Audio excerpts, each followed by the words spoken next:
as we begin this new year, we're focusing, kind of refocusing on our mission statement, Walk With Us, Following Jesus. And a couple of weeks ago was about how to walk together.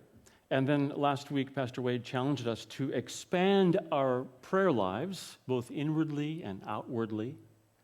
And today, we're going to look at the gift and the grace of hospitality, which is sorely needed for the church these days to show the love of Jesus in this increasingly inhospitable world.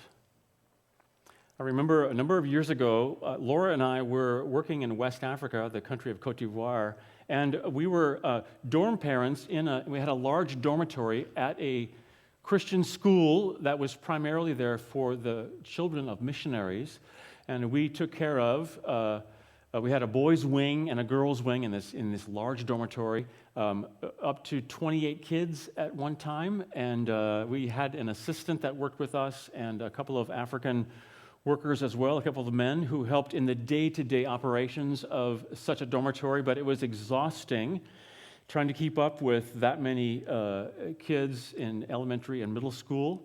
They don't have dorms like that anymore these days, but what days we had, such fun and huge challenges as well.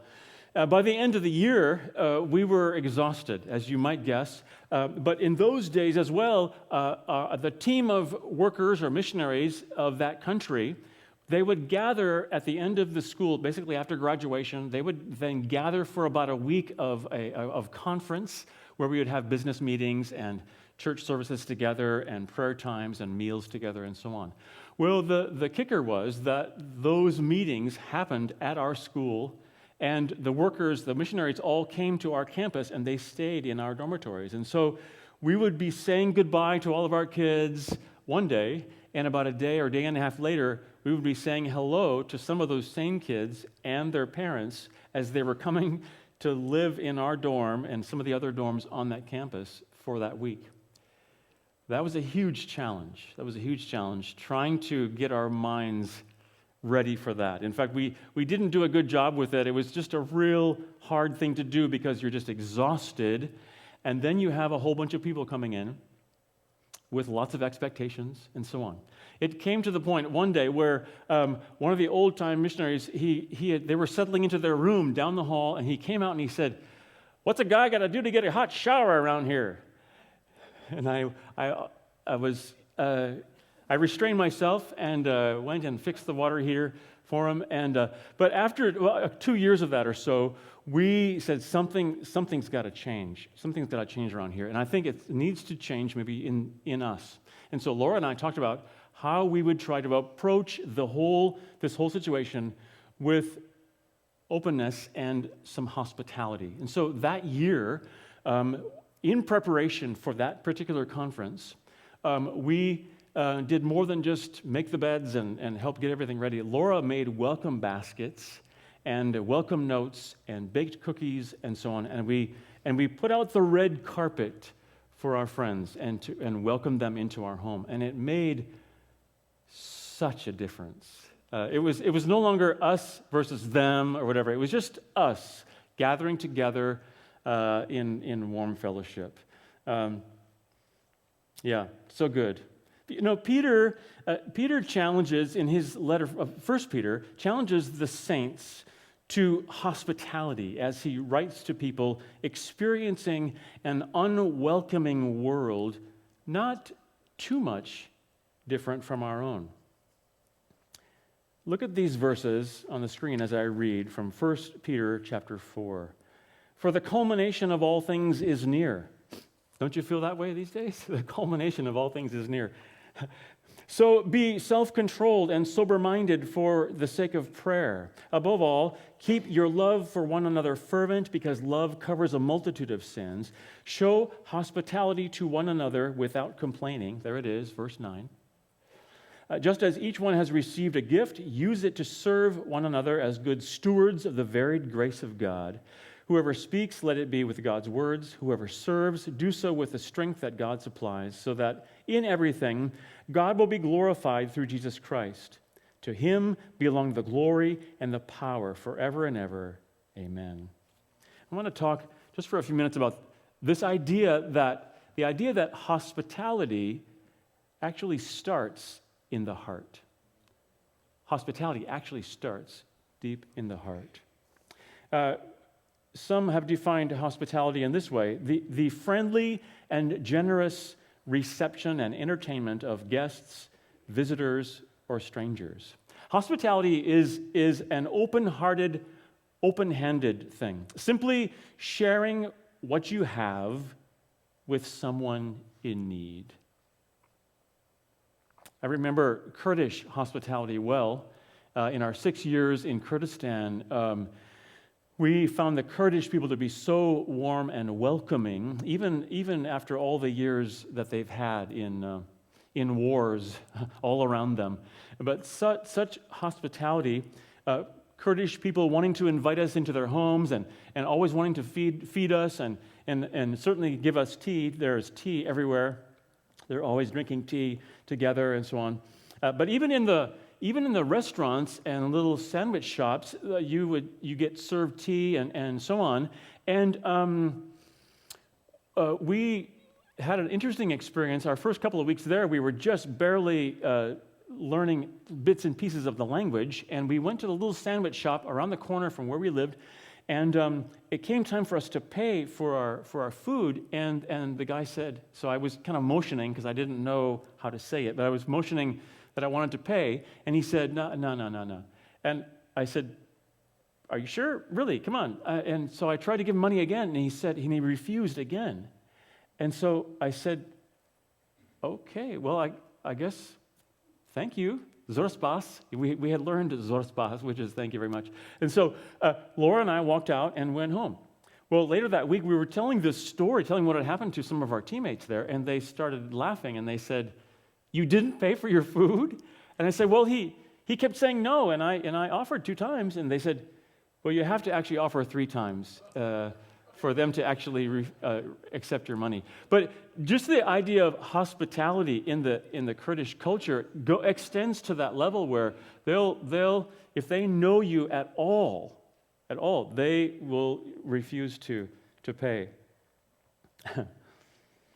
In the New Testament, the context of hospitality is often in times and places of need.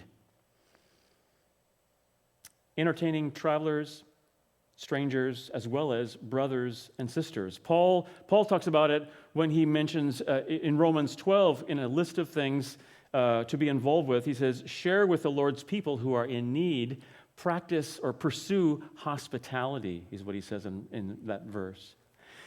In a world that is increasingly unwelcoming, unwilling, and cold, we have multiple opportunities to show the love of Christ to each other and to strangers using hospitality. This is another way that we follow Jesus walking together.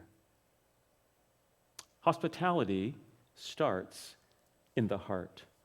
I want to talk about how that is in 3 different ways. The first is that hospitality is welcoming. In this verse 9 of 1 Peter, he says, show hospitality. And I think there is a sense in which hospitality is something that is seen and heard. And we're going to talk a bit more about our 5 senses later. But hospitality is a welcoming thing.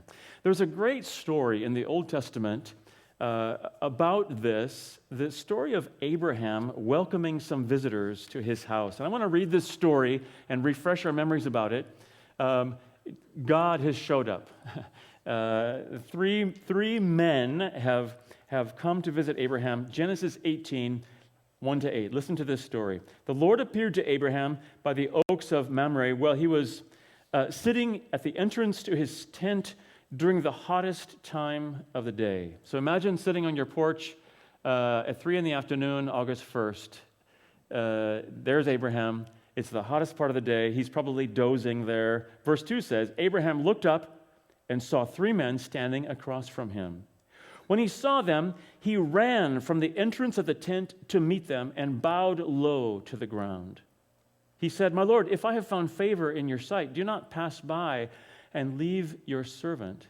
Let a little water be brought so that you may all wash your feet and rest under the tree. And let me get a bit of food so that you may refresh yourselves since you have passed by your servant's home.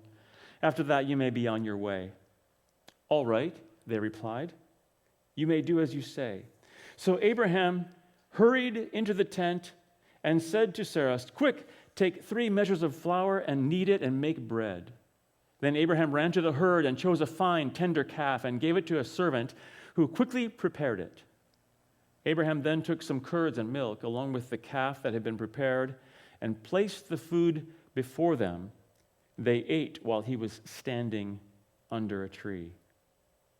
I love how we see Abraham's hospitality to these 3 strangers, rushing around, doing this, doing that, very intentionally making them feel welcome at his tent. Hospitality is welcoming. Remember so well, too, African hospitality. I mentioned us being in Côte d'Ivoire. We actually lived in that country for about 12 years. And at this school, every now and then during the school year, we would take a group of high school students out to a village, and we would do some evangelism campaign there, and also some practical kinds of things like digging a foundation for a church or helping to put a roof on a church and so on. And so while we were there for this weekend, we would often have African women, local women, who would prepare the food for us, at least the main meal of the day. Well, we would buy the supplies, the sheep or the goat, and they would butcher it, and we would bring in the rice, vegetables, and so on. And then they would just take hours and hours to prepare this rice and sauce for us during each of those days. Well, I remember one particular time where we were all seated, there was about 100 of us, so this is a good-sized group, right? We were all seated around circles and had a common big platter with a pile of rice on it and then some sauce over top of it. And what you would do is we each had a spoon, and you would kind of just eat in toward the center of your portion of that platter. And everybody would just kind of eat in toward the center, and that way none of us would eat each other's food, in a sense, you know?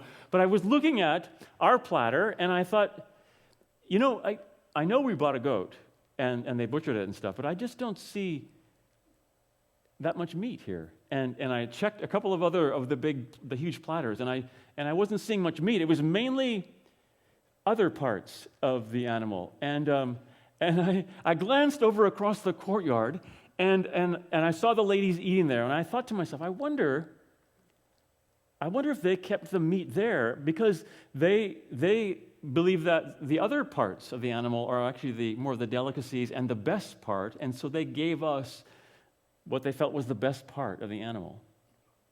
That's just part of African hospitality, you know, people making you feel welcome and ministering to us in that way.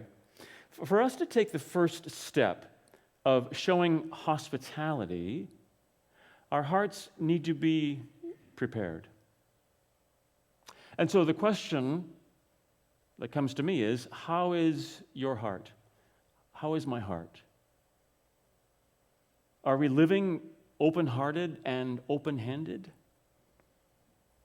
Are you someone who easily shares what you have? I know that some of you are great at this. Others of us struggle sometimes.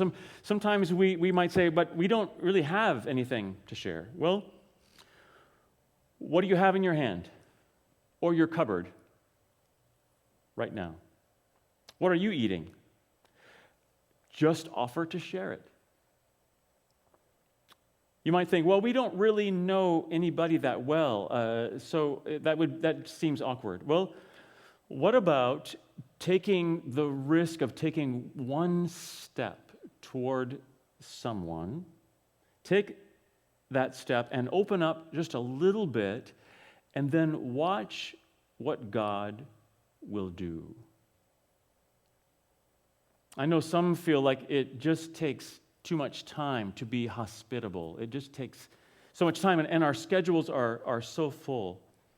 Well, maybe one idea to address that would be to meet someone somewhere where the food is already prepared, some sort of a restaurant or such thing. We had a couple people in our church in Kurdistan who every now and then at the end of the service they would stand and say, "Hey, everybody, we're going to this particular restaurant. You know where it is, blah blah. So you're welcome to join us there. Everybody just kind of pays for your own, whatever. But we're going there, and everybody's welcome. Whoever wants to come." That's a great idea. Just an easy way of welcoming people and being together. Just meet somewhere. It doesn't have to be complicated, right? Meet somewhere for a cup of tea or a cup of coffee.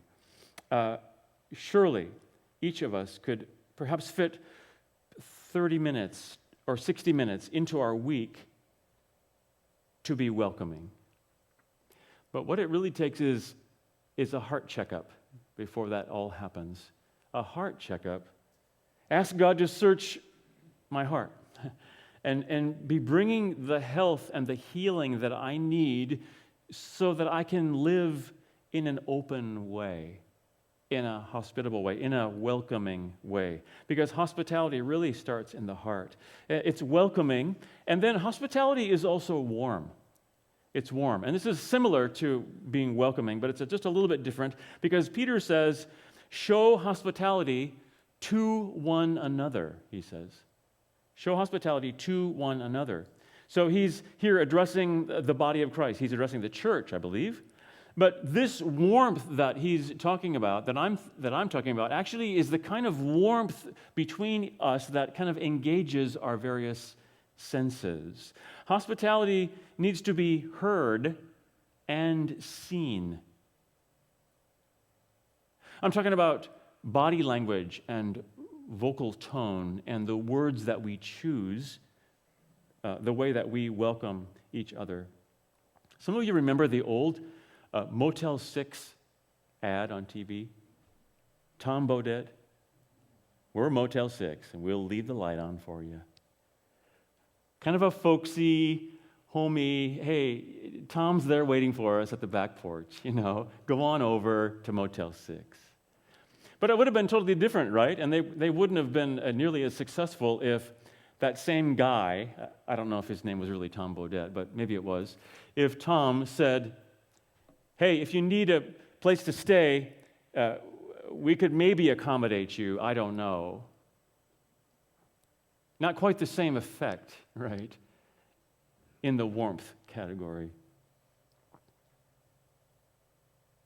Here's an example of warm versus cold. All right. Well, we're trying to do what the minister said, and you don't have time to come over and eat, do you? Versus, hey, a slight touch on the shoulder. It would be great if we could spend a little time together and just get to know each other a little bit. Do you guys have any time this week? Could we set up a time and you can come over and we could just share a meal together, or we'll meet somewhere? So much of a difference is made with the words that we choose and the tone that we choose and our posture as well. We're leaning in instead of leaning out, and there's warmth there that is created by all of that. And it's important because hospitality should be seen and heard. I think as well that hospitality can be smelled. Let me tell you what I mean. At 8:30 this morning, I came into the room and I lit these candles. I don't know if you noticed it, but when you came into the room, there was a slight sweetness to the air because this candle is called Mary Cookie. A slight smell of vanilla and sugar and so on in the room here that our folks watching from a distance, they're not going to get the benefit of that. But I think that hospitality can be smelled. How many of you have ever heard of a realtor who makes sure that there's a plate of fresh-baked cookies in the house they're about to show? Yeah, because you want the house to have a welcoming, a warmth to it, right? I think hospitality can also be tasted. Some of you noticed that when you came in, off to the side by the coffee pot, there was a table with Christmas cookies laid out, because hospitality can be tasted. And so that's a little extra illustration this morning of a welcome that I wanted to give to you of some Christmas cookies. Now, these aren't cookies from 4 weeks ago and all stale. When we had our Christmas party a number of weeks ago, Laura was having people do cookie decorating, right? And she had some leftover cookies, so she put all that and froze it and put it all aside. And a couple of days ago, she took it all back out and mixed up some extra icing and so on, and she decorated all the rest of the cookies. So be sure to stop by that table and grab a cookie on your way out, because hospitality can be tasted as well. Amen? I had one yesterday, and they're very good. Hospitality should be felt as well. It should be felt. Jesus touched the lepers, the unclean, the untouchables. And as I think about that, I'm reminded that our skin is considered the largest organ of our body, and our skin is so sensitive to touch. Hundreds of nerve endings and so on in our skin that allow us to actually detect just a very slight touch and a very heavy touch as well. But our skin detects and sends signals to our brains and so on. But because of the fear of sickness, COVID and otherwise, over these last months, almost 2 years, there has really come a major level of anxiety and isolation and loneliness and depression in our world. And part of that is because we're not being touched or touching each other nearly as much as perhaps we used to. And maybe you're not a touchy-feely person and you're not a hugger or whatever. That's fine. But I think medical science has shown us that even for a newborn baby, touch is vital to not just survival, but thriving, right? Hospitality should be felt as well. Hospitality is warm. How do you communicate warmth to your brother or sister? What words do you use? How warm is your vocal tone? Do your body language and posture communicate warmth and openness? It might take practice. Just practice saying phrases like, "Hey, when can we meet for tea?" Or when could we get together for a breakfast taco? That's a good idea, always. "Hey, can you bring your family over to our house this week? Hey, let's share some food together. Hey, you bring something, I'll bring something, and we'll have some time together." What do you need right now? Is there some way I can help you right now? There are dozens and dozens of different ways that these phrases can be expressed with our vocal tone and our body language itself. Why am I talking about this? Because hospitality is warm and it's welcoming, but the key is that hospitality starts in the heart. The last thing is that hospitality is willing. Paul says, "Show hospitality to one another without complaining," he says. Hospitality is willing. Why do we need to be encouraged and challenged and commanded to show hospitality? I think it's because hospitality in its truest form is hard. Not necessarily physically, but mentally and emotionally, because it is intentional. It is something purposeful. It doesn't happen by accident. Listen to Jesus' words from Luke 14. He's at someone's house for a meal, and they're having conversation around the table. And here's what Jesus says to his host. He went on also to say to the one who had invited him, "When you give a luncheon or a dinner, do not invite your friends, your brothers, your relatives, or rich neighbors. Otherwise, they may also invite you in return, and that will be your repayment. But when you give a reception, invite the poor, the crippled, the lame, the blind, and you will be blessed, since they do not have the means to repay you. For you will be repaid at the resurrection of the righteous." So there's definitely a huge part of hospitality where we're not going to receive some immediate reward if we're inviting people who can never repay us. Strictly speaking, brothers and sisters, having a meal together is simply fellowship. Hospitality is me sharing who I am and what I have with someone in need. Am I willing to do that now for a reward later?